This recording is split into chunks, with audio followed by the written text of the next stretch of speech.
Halo guys, masih bersama channel kita ya. Gundul Pringis adalah salah satu jenis hantu yang eksistensinya masih terus berjaya di era milenium saat ini.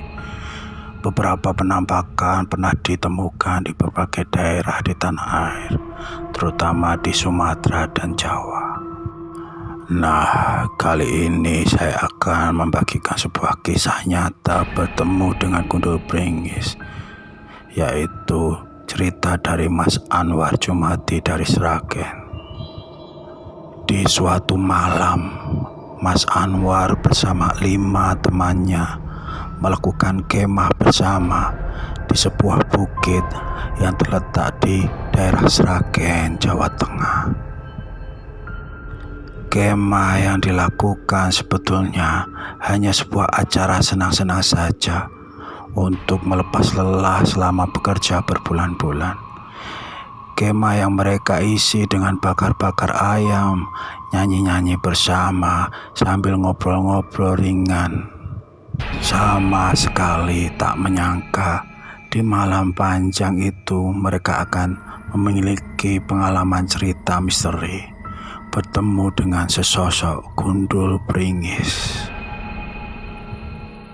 Malam kian larut dan rasa kantuk pun timbul dari masing-masing, kecuali Mas Anwar yang memang kebanyakan minum kopi. Mereka mulai mengambil posisi tidur dalam tenda. Meski akan belum begitu ngantuk, Mas Anwar terpaksa mengambil posisi tidur juga karena takut sendirian. Bara dari api unggun mulai padam, tapi mata Mas Anwar masih belum terpejam juga. Pandangannya hanya mengarah pada atap tenda yang mulai basah karena rintik embun di pagi hari. Mas Anwar melihat jam di HP-nya, sudah menunjukkan jam 02.20 WIB. Dan suasana semakin sunyi senyap. Hanya terdengar suara burung malam yang samar-samar terdengar dari kejauhan. Tiba-tiba dari atas bukit terdengar suara seperti kelapa jatuh. Tapi anehnya, suara itu tak langsung dilanjutkan dengan suara kelapa menggelinding seperti suara kelapa jatuh pada umumnya. Ada sedikit jeda, mungkin sekitar 15 detik, hingga suara kelapa menggelinding itu terdengar. Mas Anwar lalu tersentak, ingat akan cerita kakeknya tentang pertanda munculnya Gundul Pringis.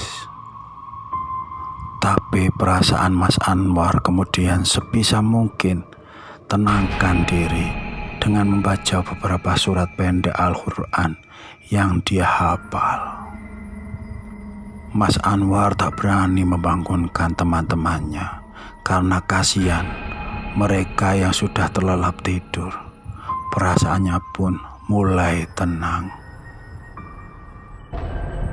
Tak berselang lama, terdengar lagi suara khas Cici Kalong yang mirip dengan suara orang tertawa. Sekutur tubuh Mas Anwar panas mendengarnya. Telinganya ikut berdenging. Suara itu pun terus berulang-ulang terdengar oleh Mas Anwar. Kalau tidak salah, sampai terdengar hingga 3 kali. Mas Anwar pun lalu bangun dari posisi tidur ke posisi duduk. Seketika itu, Mas Anwar melihat sepasang mata merah sebesar kelereng tepat di samping atap tenda yang menyentuh tanah. Ketika suara tertawa berbunyi, sinar itu bergerak-gerak persis seperti mata. Mas Anwar pun memberanikan diri untuk membuka atap tenda bagian bawah itu dengan mengangkatnya. Dan begitu terkejutnya Mas Anwar ketika melihat sebuah kepala pelontos dengan sepasang mata bersinar merah menyala. Mas Anwar pun menjerit sekencang-kencangnya dan badannya kaku, tak bisa bergerak kemanapun. Tanpa Mas Anwar sadari, teman-temannya pun terbangun dan menepak-nepak punggungnya untuk menyadarkan dia.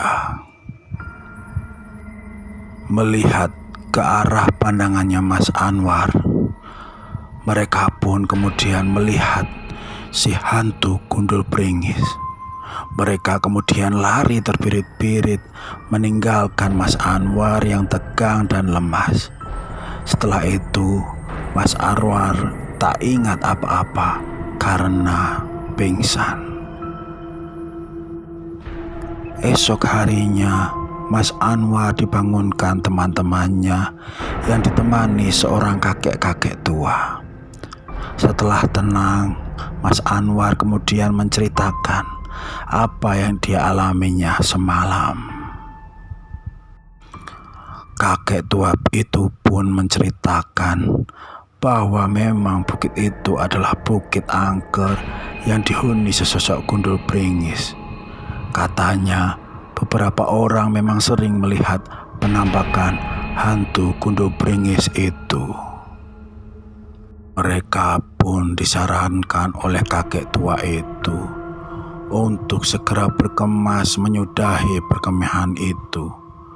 Mereka kemudian pulang kembali ke kota, membawa cerita yang mengerikan, bertemu dengan hantu gundul bringis. Beberapa malam setelah kejadian itu, Mas Anwar masih terus terbayang wajah si gundul bringis yang menyeramkan itu. Gigi taring besar, kepala pelontos, mata bersinar merah.